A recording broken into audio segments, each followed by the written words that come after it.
ஸ்டாலின் தொடரட்டும், தமிழ்நாடு வெல்லட்டும். வீட்டுக்கு வீடு தேர்தல் அறிக்கை இயக்கம் பயிற்சி தொகுப்பு.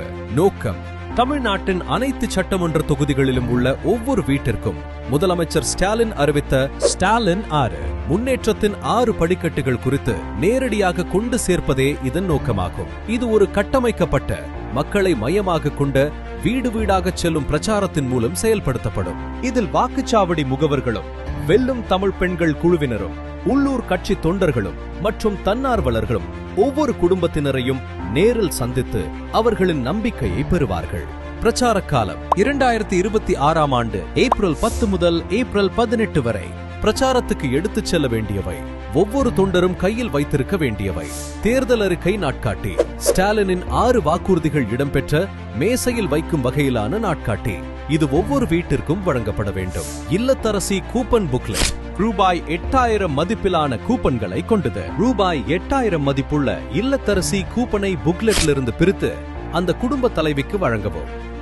மொபைல் ஸ்டிக்கர் அந்த வீட்டின் உரிமையாளரின் அனுமதியுடன் அவர்களின் மொபைலில் ஒட்டப்பட வேண்டும். ஒவ்வொரு வீட்டிற்கு செல்லும் போதும் பின்பற்றப்பட வேண்டிய வழிமுறைகள்: 1. அன்பான வரவேற்பு. வாக்குச்சாவடி குழு உறுப்பினர்கள், வெல்லும் தமிழ் பெண்கள் குழுவினர், உள்ளூர் கட்சி தொண்டர்கள் மற்றும் தன்னார்வலர்களுடன் இணைந்து ஒவ்வொரு வீட்டிற்கும் சென்று குடும்ப உறுப்பினர்களை அன்புடன் வரவேற்கவும். 2. முக்கிய செய்தியை தெரிவித்தல். தமிழ்நாட்டிற்கு ஒரு பலவீனமான தலைவர் தேவையில்லை. நமது மாநிலத்தின் உரிமைகளையும் நலன்களையும் காக்கக்கூடிய ஒரு வலிமையான தலைவரே தேவை. கடந்த 5 ஆண்டுகளில் முதலமைச்சர் மு.க. ஸ்டாலின் அவர்களின் தலைமையில் திராவிட மாடல் அரசு அளித்த ஒவ்வொரு வாக்குறுதியையும் நிறைவேற்றியுள்ளது. பேருந்தில் கட்டணமின்றி பயணிக்கும் மகளிர் விடியல் பயணம், கலைஞர் மகளிர் உரிமை தொகை, நான் முதல்வன் திட்டம் என பல திட்டங்கள் செயல்படுத்தப்பட்டு முதன்மை மாநிலமாக தமிழ்நாடு திகழ்கிறது.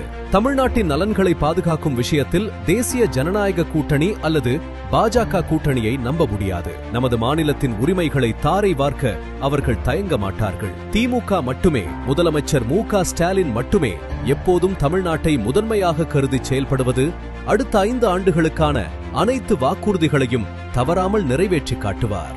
இந்த முக்கிய செய்தியை தெளிவாகவும் நம்பிக்கையுடனும் எடுத்துரைக்கவும். 3.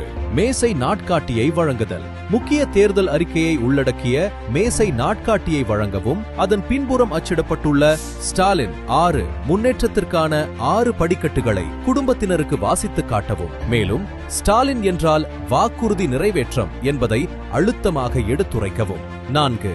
ரூபாய் 8000 இல்லத்தரசி கூப்பன் வழங்குதல். ரூபாய் 8000 மதிப்புள்ள இல்லத்தரசி கூப்பனை புக்லெட்டில் இருந்து பிரித்து அந்த வீட்டினரிடம் வழங்கவும். குடும்பத்தினருடன் கலந்து ஆலோசித்து தங்களுக்கு விருப்பமான பொருளை, washing machine, TV, grinder, fridge, mixie, microwave, oven அல்லது மின் அடுப்பு டிக் செய்து கீழே வலது பக்கம் உள்ள கொடுக்கப்பட்ட இடத்தில எழுதவும் மற்றும் குடும்ப தலைவியின் பெயரை இடது பக்கம் உள்ள இடத்தில் எழுதி வைத்துக் கொள்ள வலியுறுத்தவும். 5.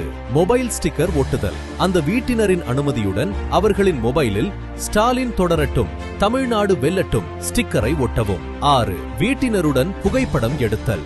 அந்த வீட்டினரின் அனுமதியுடன் அவர்கள் தங்கள் வீட்டின் முன்பாக நின்று தேர்தல் அறிக்கை காலண்டரை பிடித்தவாறு இருக்கும் புகைப்படத்தை எடுக்கவும். அப்புகைப்படத்தை உடனடியாக அந்த தொகுதிக்கான வாட்ஸ்அப் குழுவில் பகிரவும். 7. நன்றி தெரிவித்தல் மற்றும் முழக்கமிடுதல். தங்களுக்காக நேரம் ஒதுக்கியமைக்கு அந்த குடும்பத்தினருக்கு நன்றி தெரிவிக்கவும். மேலும் ஸ்டாலின் தொடரட்டும், தமிழ்நாடு வெல்லட்டும் என்ற தேர்தல் முழக்கத்தை அவர்களுடன் இணைந்து முழக்கமிடவும். ஸ்டாலின் தொடரட்டும், தமிழ்நாடு வெல்லட்டும். கவனிக்க வேண்டிய முக்கிய குறிப்புகள்: 1. வாக்குச்சாவடி குழு உறுப்பினர்கள் அங்கு வசிப்பவர்களின் அரசியல் நிலைப்பாடுகளை பொருட்படுத்தாமல் வீடு வீடாக செல்லும் பிரச்சாரத்தின் ஒரு பகுதியாக ஒவ்வொரு வீட்டிற்கும் தவறாமல் செல்ல வேண்டும். 2. ஒவ்வொரு வீட்டிலும் குறைந்தது 8 முதல் 10 நிமிடங்கள் வரை செலவிட வேண்டும். உரையாடலின் போது முடிந்தவரை குடும்ப உறுப்பினர்களில் பலரை பங்கேற்க வைக்க முயலவும். 3. தேர்தல் அறிக்கையில் உள்ள வாக்குறுதிகளை படித்து காட்டுவதை மறக்க வேண்டாம். 4. மிக முக்கியமாக ஒவ்வொரு வீட்டிற்கும் இல்லத்தரசி கூப்பனை வழங்குவதை மறக்க வேண்டாம்.